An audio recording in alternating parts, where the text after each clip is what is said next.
Si gadis ini sedang menghapuskan lapis rias, melepaskan rambut palsu, melepaskan rok, mengubah diri dalam sekejap mata, menjadi seorang pria kekar. Dia bernama John, setiap hari berakting peran seorang biasa.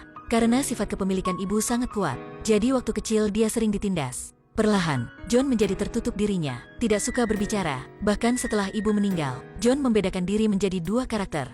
Karakter pokok adalah John, hidup sebagai orang biasa. Tepat jam 8:15 sarapan dan ke kantor. Pekerjaan hanya mengatasi data.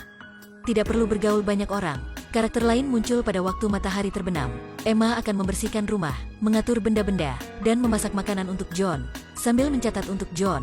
Dia belum pernah keluar. Kesukaan satu-satunya itulah menyembunyikan di belakang spray. Melihat anak-anak ke sekolah pada pagi hari. Dua karakter berhidup secara akur dalam satu tubuh. Belum pernah saling bergaul. Juga tidak ada memori yang lain. Jadi di antara mereka tidak ada konflik apapun. John menjalankan mimpi banyak wanita. Kehidupan lain menjadi seorang pria. Dan menikah seorang wanita sebagai dirinya. Karena biasanya sangat jarang bergaul. Jadi kedua karakter hidup akur berdamai dalam jangka panjang. Bahkan orang di desa juga tidak menemukan hal aneh. Sampai suatu hari, risiko terjadi. Kereta tergelincir dari rel. Kepalanya hilang arah. Tetangga berisik bertanya. Tapi muncul di depan semuanya. Merupakan Emma belum bisa ganti posisi. Mereka berpikir inilah istri John jadi sangat antusias. Dan Emma hanya bingung dan segera ke rumah. Jam 8:15, John membuka pintu keluar, melihat puing-puing di depan. Tidak tahu harus melakukan apa. Dia tidak ingin orang-orang menemukan rahasianya. Jadi hanya bisa mengikuti petunjuk yang ditinggalkan Emma. Langsung pergi ke kantor. Jangan berbicara sama orang lain. Tapi meskipun tidak berkata apa, hal kereta tergelincir dan si wanita tiba-tiba datang. Masih menjadi kabar pokok di kota. Membuat John sangat sengsara. Hal itu belum berhenti di sana. Seorang bunda muda membawa anaknya ke sini. Muncul di depan rumah John. Dia berkata dari lama dia tidak menerima uang saku dari ibu John. Keduanya tidak bisa bertahan lagi. Jadi kesini untuk meminta John ongkos ke rumah. Melihat si anak mirip dirinya waktu kecil. Sebagai dari satu kerangka, tampaknya John tebak sesuatu. Tidak berkata banyak langsung mengambil uang. Tapi ketika ke bawah lagi menjadi Emma, karena perbedaan besar. Jadi Maggie tidak menyadari itu satu orang. Emma memperkenalkan istri John membuat Maggie sedikit malu. Berkata beberapa kalimat dan pergi. Tapi Emma sudah cepat, mengingat bentuk lucu si anak kecil. Dia dengan sepenuh berani memegang kunci yang lama belum pakai. Pertama kali keluar rumah. Dia ingin mengantar keduanya ke rumah. Maggie merasa sangat susah percaya. Di jalan keduanya berbicara sangat senang. Sampai rumah kedua orang itu, Maggie mengundang Emma tetap di rumahnya. Waktu berbicara Emma tahu apanya sudah terjadi.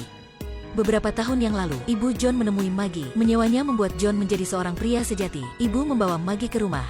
Meskipun sanggahan John, ibu masih memaksanya menyelesaikan semuanya. Seluruh prosesnya, ibu masih di samping melihat mereka. Tidak lama lagi Maggie hamil. Setiap bulan ibu John akan mengirim uang ke mereka. Dengan syarat dia tidak pernah muncul di depan John lagi. Karena dia tidak ingin seseorang merampok anaknya. Dengar cerita ini Emma tercengang. Hari besok, dia memutuskan mengambil anak Maggie. Dia ke rumah Maggie. Dengan saranan Emma, dia juga berjanji mencari pekerjaan dan tempat tinggal untuk Maggie. Pada awalnya Maggie tidak setujui. Dia hanya ingin membawa anak keluar kota ini, mulai kehidupan baru. Tapi sudah disentuh oleh kata Emma. Kata-kata itu mirip dengan yang ibu John pernah berkata. Ternyata John masih hidup di bawah obsesi si ibunya. Dia menyanggah kendali ibu. Tapi tidak bisa keluar kendali itu.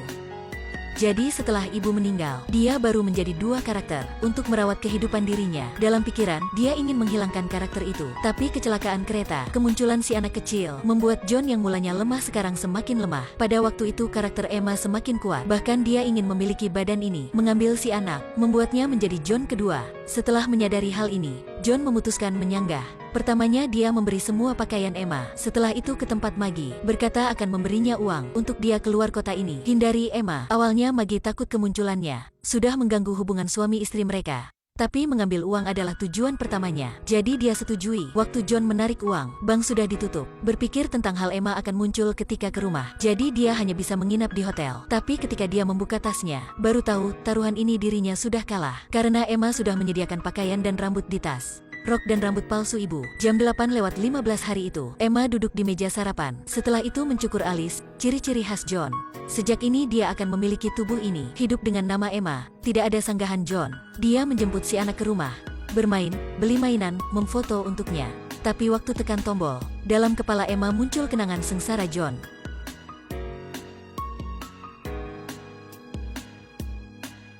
Dia tiba-tiba terbangun, melihat Maggie sedang berdiri di depan. memberinya semua uang untuk dia membawa anak keluar tempat ini. Hindari orang yang dikontrol oleh ibu sepanjang hidup. Melihat anak semakin jauh, Emma baru bernafas lega karena dia tidak memberinya masuk jalan sengsaranya. Akhirnya, dia menutup jendela, menutup spray. Mungkin dari awalnya dia tidak harus keluar kamar ini.